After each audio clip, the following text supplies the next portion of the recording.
ఉన్నాయి.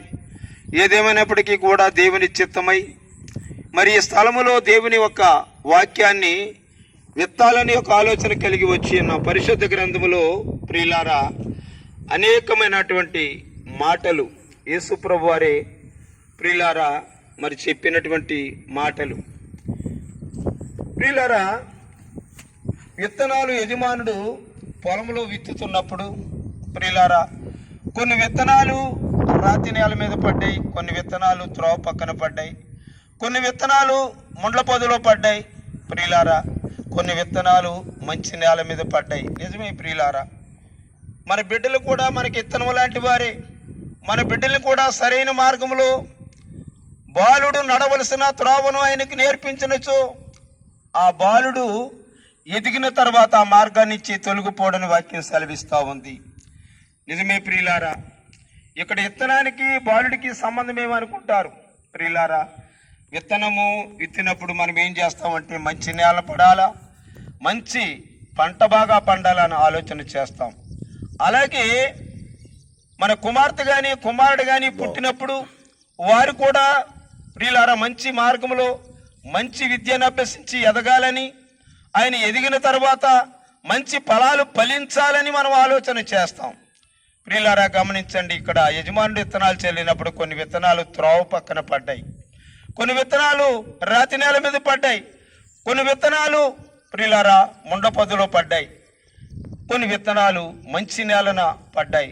ఆ మంచి నేలన పడ్డ విత్తనాలు ప్రియులారా 30 దొంతులుగా 60 దొంతులుగా 100 దొంతులుగా ఫలించి ప్రియులారా పంట బాగా పండింది, మరి అభివృద్ధి చెందింది ప్రియులారా.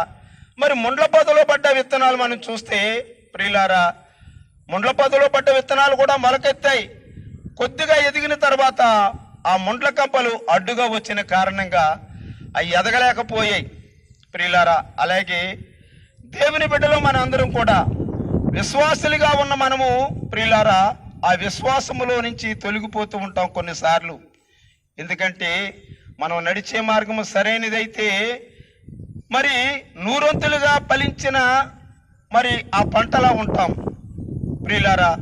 ఇవి ముళ్ళ కంపలు కాబట్టి కొద్దిగా ఎదిగిన తర్వాత అణిచివేస్తూ ఉన్నాయి. అంటే దేవుని మాటలు విన్నప్పటికీ కూడా ఈ కార్యం జరుగుతుందా జరగదా? ఐవాహిక విచారం మనలో మొదలై ప్రక్కకు తొలగిపోతూ ఉంటాం, అణిగిపోతూ ఉంటాం ప్రియులారా. ముండ్ల పొదలో విత్తనాలు అదే రీతిగా అణిగిపోయి ఒక్క ఎదగకుండా చేస్తాయి. మరి రాతి నేల మీద పడ్డాయి కొన్ని విత్తనాలు. అవి చూస్తే ఆ రాతి నేల మీద కొద్దిగా మన్నుంది. కొద్దిగా మన్నుంటే ప్రియులారా కొద్దిగా మొలకెత్తాయి ప్రియులారా.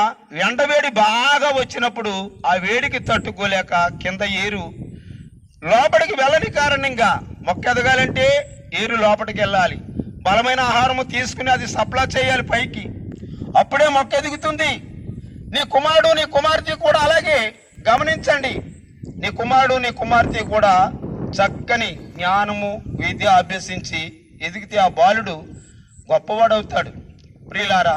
ఈ రాతి నేల మీద పడ్డ విత్తనము ఏ విధంగా ఆ ఎండకి మాడి మసి అయిపోయిందో ప్రియులారా, అలాగే మానవ జీవితాల్లో కొన్ని ఆటంకాలు వచ్చినప్పుడు చూడండి ప్రియులారా, చాలా మంది దేవుని వాక్యాన్ని వింటారు, ఈ చెబుతో వింటారు, ఈ చెబుతో విడిచిపెట్టేస్తారు. మనకెందుకు లేదు, మనలో ఏం జరుగుతుంది అని ఆలోచన వారిలో ఉండబట్టే ప్రియులారా వారు దేవునిలో ఎదగలేని కారణం, మన బిడ్డలు కూడా ఒక ఉన్నతమైన స్థితిలోకి వెళ్ళలేని కారణం ప్రియులారా. త్రోవ పక్కన పడ్డ విత్తనాలు ఉన్నాయి చూడండి ప్రియులారా. ఆ త్రోవ పక్కన పడ్డ వెంటనే కనబడుతూ ఉంటాయి, పక్షులు వచ్చి వాటిని ఎత్తుకుని వెళ్ళిపోతాయి. వాడు ఎవడంటే ప్రియులారా సాతానుడు ప్రియులారా ప్రతి గృహం దగ్గర సంచరిస్తాడు.